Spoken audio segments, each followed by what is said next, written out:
Welcome to Consciousness Chronicles. I'm here with my beautiful friend Millie, and I am Linda, and we're just sharing our wit and wisdom. The intention of this podcast is to bridge the gap between the spiritual novice and the conscious veteran.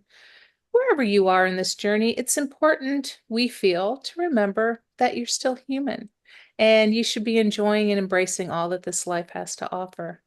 The show is a fun, deep dive, sometimes a little squirrel action going on. Whoa, off track on another subject, but hey, it's fun.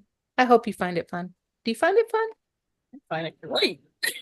Awesome. Awesome. It's like you and I having normal conversations, but with the thing rolling in the back, just being Right. silly. It's like you're all invited to our personal That's conversation. it. How's that? And we pull our subjects out of this jar every week. We got quite a few left. I need to add some more. People should send in what they want Oh, to that would be, have us oh, discuss. I would love that. Please do Yeah, that. Please do please, that. Ooh, ideas. I got two, so I'll put one back. Okay. Um, and I think I'm gonna get that other one. Um, mindfulness daily. I can do this. You Okay, start. you kick it off, baby.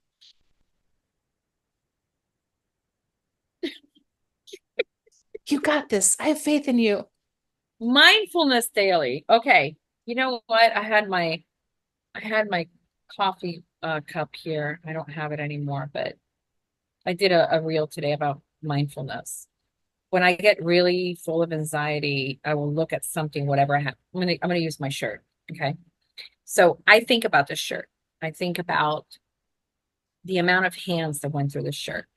Mm, Somebody designed it, somebody created the pattern, somebody created the images, somebody actually took the fabric and made it, and somebody sewed it, and then somebody bought that to make it to a store. Somebody took it out. Somebody shipped it. Somebody took it at the store. Before you know it, by the time I get this shirt, which is probably from Goodwill, I mean, other people have worn it. And what it does is it makes us understand that every single thing that's in our lives has been touched by somebody else or many others. The glasses we wear, the food we eat, unless you're getting it from your backyard, everything that we put in our mouth has been processed, programmed, taken, done this. By the time we get it, how many hands have been involved in that one piece of, you know, food or drink? How many people to make these earbuds? How many people for a computer?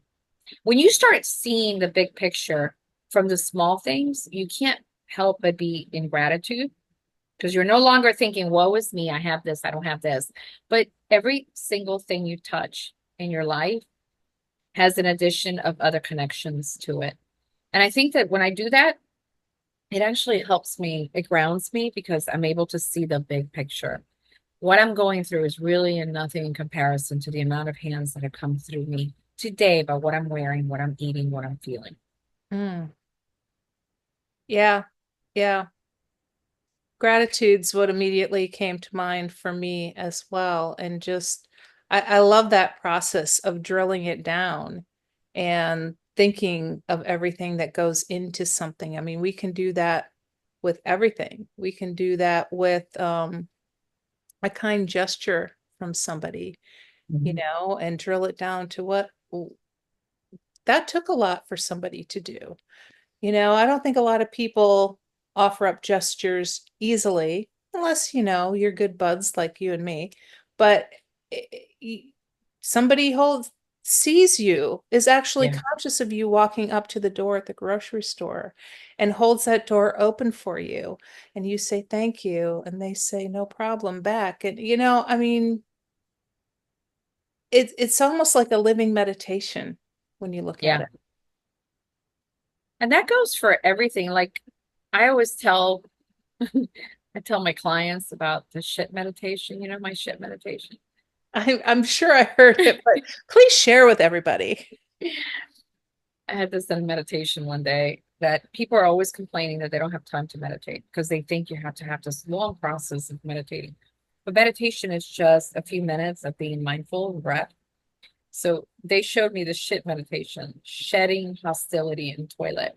So instead of scrolling or reading or talking or doing whatever it is that you do in the bathroom, when you're on the toilet, you can mindfully release any kind of hostility, clean You're yourself, pushing the poop out? flush. Yeah, I mean that's toxic. Clean yourself, wash your hands, flush, and on. You just meditated for like 5 minutes.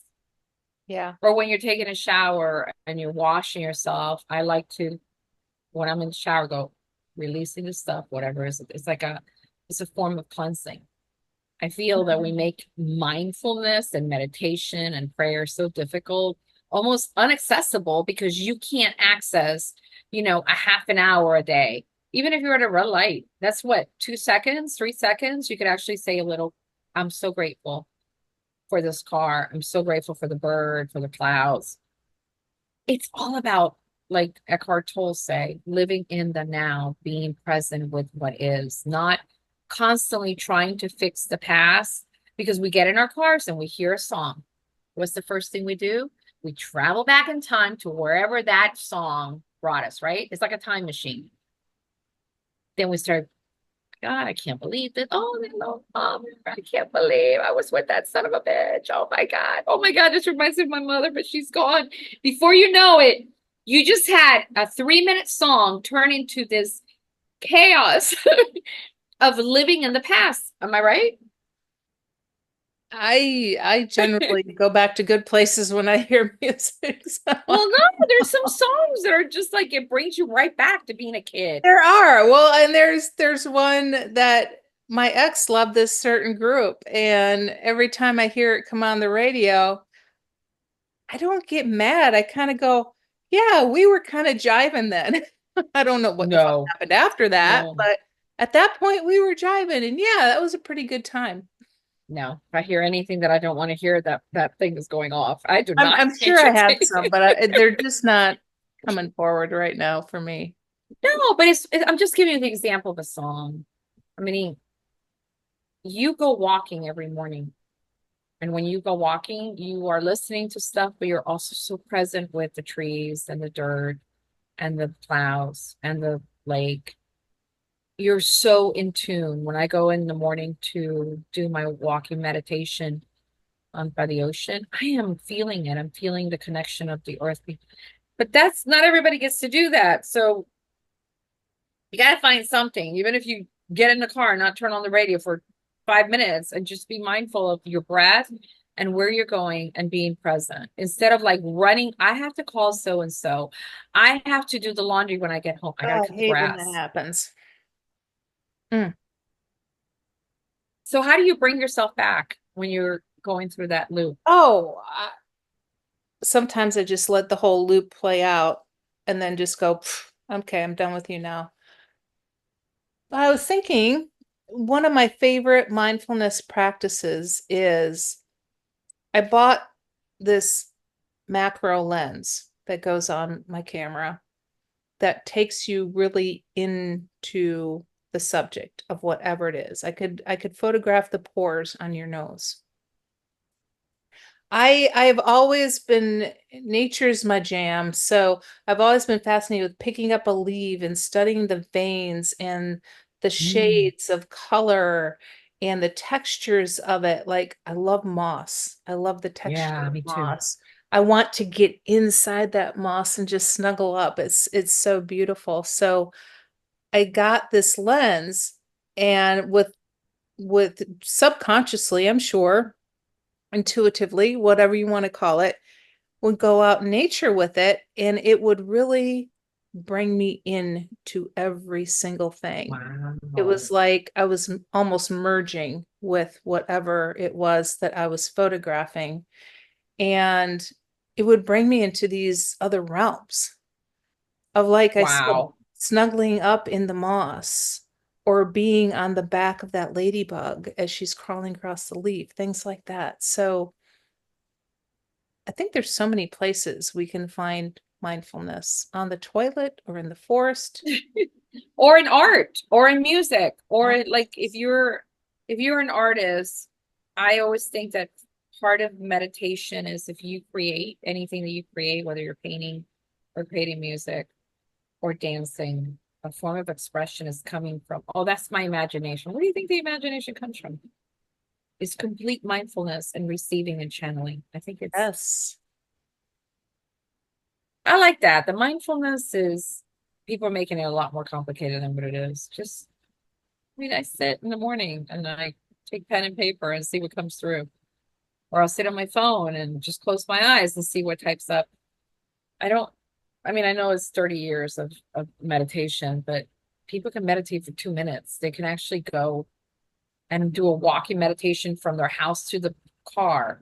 And while the car is heating up, or, it's, if you take a break every few hours for just 2 minutes, at the end of the day, you have acquired tremendous amount of mindfulness.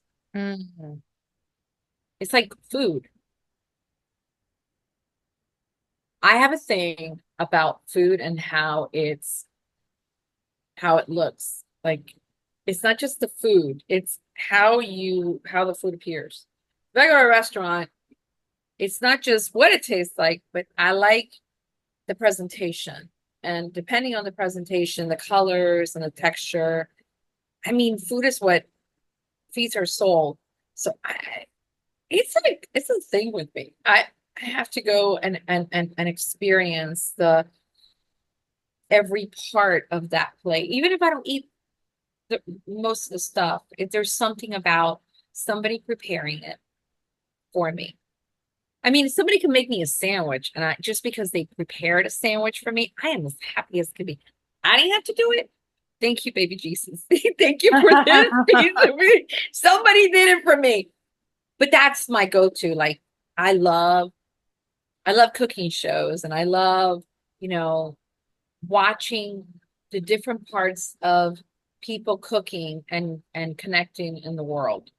That brings me mindfulness. That moment of just like seeing, we become so distorted with food, thinking that everything that we put in our mouth is bad. You know what I mean? Like you're just like me, you love food. So I mean, I enjoy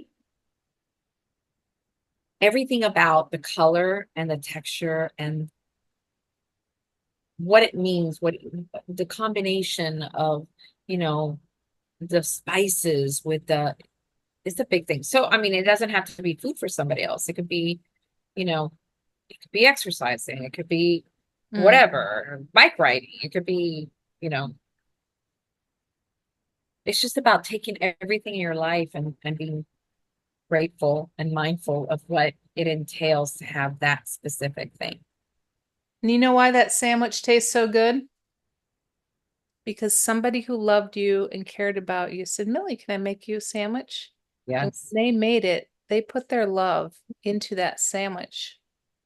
And you could feel that sandwich. And that in itself, building that Yeah. sandwich for you is a Yeah. beautiful, mindful meditation. One of the things I like to do if I'm out and about is if I see somebody, I don't know if this is mindfulness or awareness or what you want to call it, but is to just, if I see somebody that looks sad or I feel their sadness, I just pump them full of love energy and Mhm. just see if I can get them to just shift just a tiny little bit while I'm watching them do whatever they may be doing. I was at the beach last week and there were these three young girls. They must have been teenagers. There were two thin Latina girls with their thongs on. And then there was this heavier set girl, and she had a bikini on. God bless her. I can't see myself in this. She was really struggling being with her two friends. You could see it. And the girls were going back and running in the water, and she was standing there just looking, and I could feel her essence, like being so hard on herself. As I Mm. was walking, I went up to her and I go, do you have any idea how freaking beautiful you are? She goes, you talking to me or are you talking to my friends? And I go, no, they're great. I'm talking to you. Girl, Look at you. You're bodacious beauty. Get in that water and play. Stop trying to figure out, should you go in the water? And she got all teary. She goes, I know, I just think I wore the wrong. No, you didn't wear the wrong thing. You wore the perfect thing. Get in that water. And I watched her when I was coming back. I saw she was still in the water and she thanked me from the water. You know what? We all have our hangups. And nothing worse than having two skinny friends to remind you that you're Oh not, God, you know what yes. I mean? And especially if you're like in your teens and you're like already have hormones moving through you. Mm-hmm. If one person sees you, one person says something, you just made that person's life. You just Mm. changed them. And Yes. that's being mindfulness because you're getting out of yourself and actually providing a sense of belonging. I see you, I feel you, I know you, I've been you. Get in the freaking water and enjoy yourself, you know? That's all we need. I think that that's so. What do you think is the number one? What do you think is the number one thing as being human that we are constantly thriving for? Self-love. Hmm. It, And it seems like everything comes back to that. yeah, It's almost like we're born into this planet with shame dripping off of us and anxiety and all this stuff. And perhaps we are. It's coming from our lineage, and we're working to release all of that. But boy, it's like if you can step into true self-love and be happy with who you are in any now moment, then you're being very mindful, I think. What do but you I also think I think that we are so conditioned to. I mean, we've talked about this in other shows. We're so conditioned to compare ourselves with what we think or what the world has told us that we need to do. I'll give you an example. Many, many years ago, I had a huge gap in between my teeth, right? And for years, I Where'd don't it have go? it. I don't have it. I don't have it. Let me explain. I had by the time I came along, there was no money for braces. I mean, let's just be clear. Everybody else got braces in my family. I never got the braces. Dang. And that was okay. It was this massive gap in my teeth. And it was like it reminded me of Madonna and Mike Tyson. I mean, it was big enough that I kept. I Not Mike remember there was Tyson, this. not I Mike remember Tyson. this guy. There was this kid. God bless him, as in junior high, and when I would laugh, Michael was his name. I can't remember. He was Italian. He would always look at me and go, "If I was you, I hide behind that smile and not show your teeth." Hmm. That gap, and this went on for like years. He and I were in the same middle school. We were in the same high school. So usually when I smiled, I always covered my mouth. Oh, So in baby. 2000, I think it was 2007, I found this dentist in Orlando who I would go to, and he goes, "Have you ever thought about bonding the that?" Because I would say, I don't like my smile. He goes, why are you worried about your smile? Blah, blah, blah. Look at those dimples. If you use them, he gave me this whole thing. I said, look, I hear you, but I grew up with this smile and it doesn't feel great. Okay. He's like, I can do this and it was like super cheap. I could just bond them together. Come back next week if you want it, and I'll bond. You will never know. And I am thinking to myself, Linda, Ed, the world is going to notice that I have now a perfectly nice smile. Even if my teeth are crooked, I can actually smile and I won't have that hole in between my teeth. Hmm. I get it done. I walked out of there like if I was a modelo. I was like, I felt like I was this model. I was like, oh my God, I'm walking around my house smiling. Not one single person in my house I didn't notice, except my youngest son, Brian. He looked at me 2 days later. He goes, why does your smile so different? What'd you do to yourself that's so different? Oh. All those years thinking that people notice. My mother didn't even notice. No one noticed Hmm. that I had covered my teeth. So what I thought was my biggest hang up, because some kid in middle school and high school told me that I looked horrible. Hmm. Never. No one noticed. I mean, unless you look at my other pictures, you go, there's nothing wrong with your smile.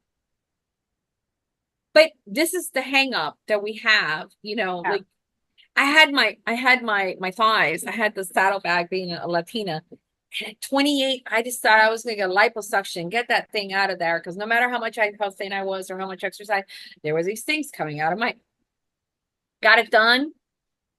Flatline in the procedure. Ended up with a tube down Holy my throat. shit. Yeah, it was bad. It was not a good thing. It was a horrible experience. No one noticed that stuff on my thighs was gone. No, I noticed. So that's when I learned that nobody but ourselves really cares or notices the things that we do. We're Yeah. brutal with ourselves. Instead of being mindful and appreciating, okay, you know what? I could shift this, I could do this. But a lot of times we do things not because of ourselves, we do it because we feel judged by others. Okay. So the Yeah. gap in my teeth, the saddlebag on my thighs, nobody cared, only me. And you know what? I stopped doing all that to anything else because I figured, you know what? If I'm happy with me, that's part of being mindful. I'm happy with gray hair, 8 kids, a lot of shit. Believe me, I've earned every gray, every laugh line, every single thing in my life is the map here in my body. And I'm not going to change it because, you don't like it, go look at somebody else. Exactly. Exactly. What about you? What about me?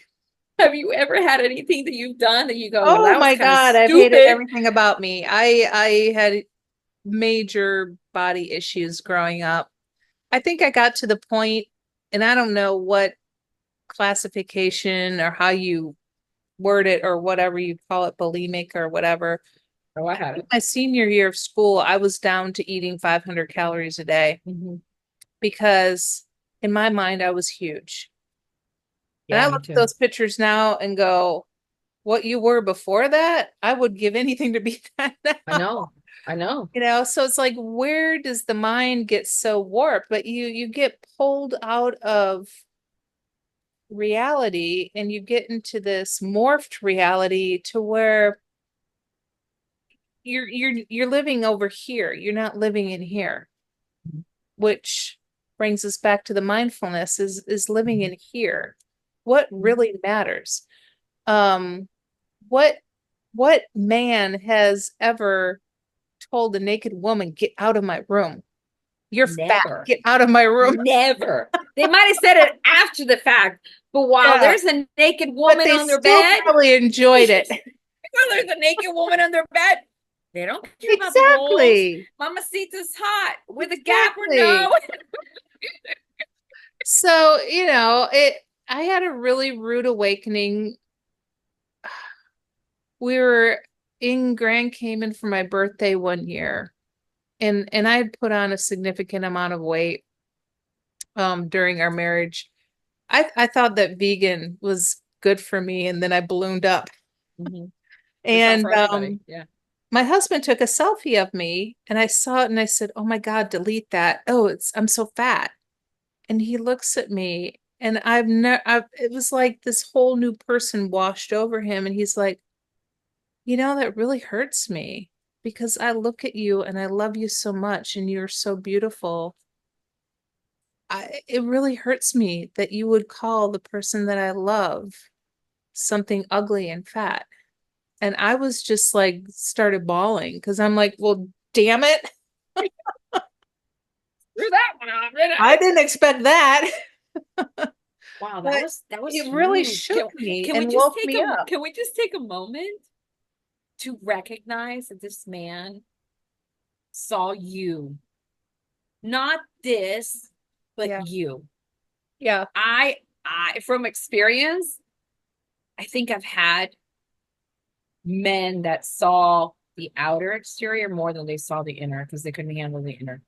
They couldn't handle That's that. changed for you, hasn't it? Oh my God, yes. And it's Delicious. a beautiful thing, isn't it? I was very shamed in that moment, and that wasn't his intention to shame me. The But hell's that finger going up there? I don't, you know, Your I angels. start moving my hands around and these little things pop up on Oh, Zoom. I wonder if everybody else can see that. It's weird, isn't I it? saw it. It was a thumbs up. Like you were talking about exactly what they Mhm. wanted you to talk about. Like, Yeah, yay. no, AI, it's Yeah. all over our shit. But Mhm.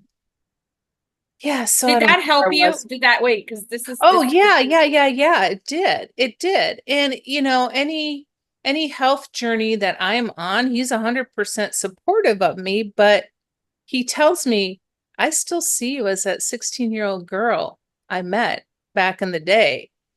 And it's so true because when I look at him, sure, we're all aging, but I still look at him and I see that glimmer of that boy, and I'm just like, I love him.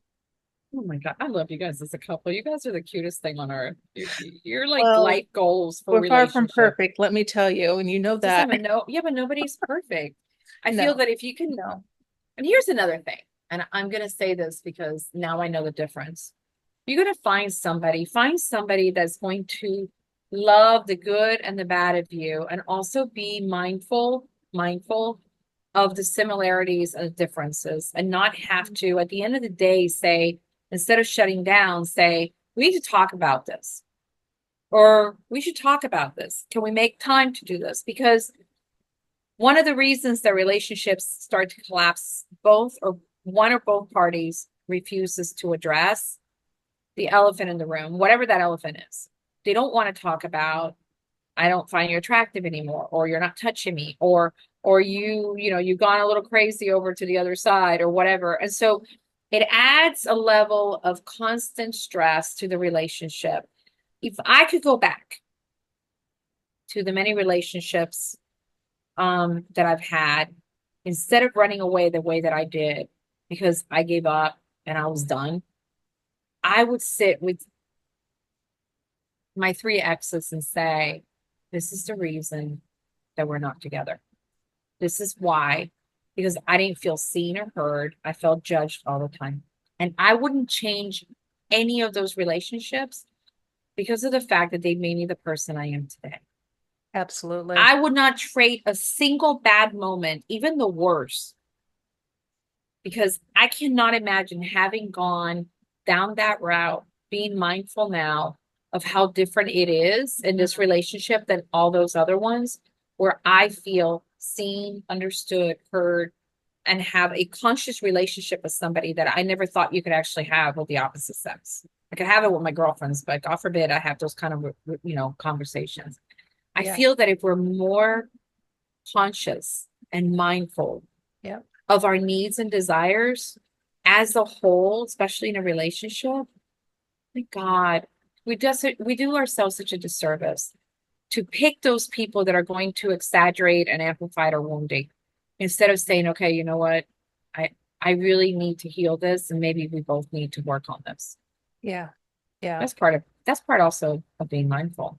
Yeah, and mindfulness in a relationship, whether it's a friendship or a romantic partner, is so important. So important for the all the reasons that you said. And just to come to the realization of the mirror that they're holding up for you so you can see. Mhm. I mean, even my ex, it was a tough road, but I can see the mirrors we held up for each other. And Absolutely. it was all same thing as you. I wouldn't change a thing about it because I needed all of that information to create the person that I am now. And I thank them, each one of them, in my spiritual practice, because they don't have the capacity to understand it otherwise, for really taking me to the point where I had to choose me, because otherwise I choose them over and over and forget about me. So I am so Oh, grateful that they took me to the point where I said, I choose me. I choose me. Mm, I became mindful of me. It's like that thing, when the stewardess says when you're get taken off on a plane, make sure if the oxygen mask falls, you put it on yourself before you put it on your kid or anyone around.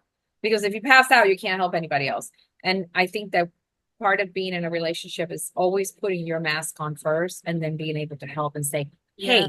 how can I help you? Yes. Right. Ooh, what a great conversation.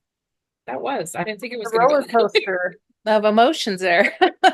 Yeah. Oh, I thank love you, you, woman. dear. Oh, I love you. I love everybody out there. I Me appreciate too. y'all for if you sat through all this. Bless your heart.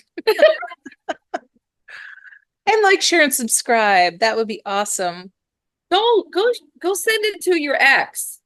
Ah, there you go. There Go you send it to your ex and say, hey, maybe you need to listen to this. Thank you. Thank you for what you did to me. And we appreciate all those hard times. All right, love my you. dear. Take care, You everybody. too. Bye bye.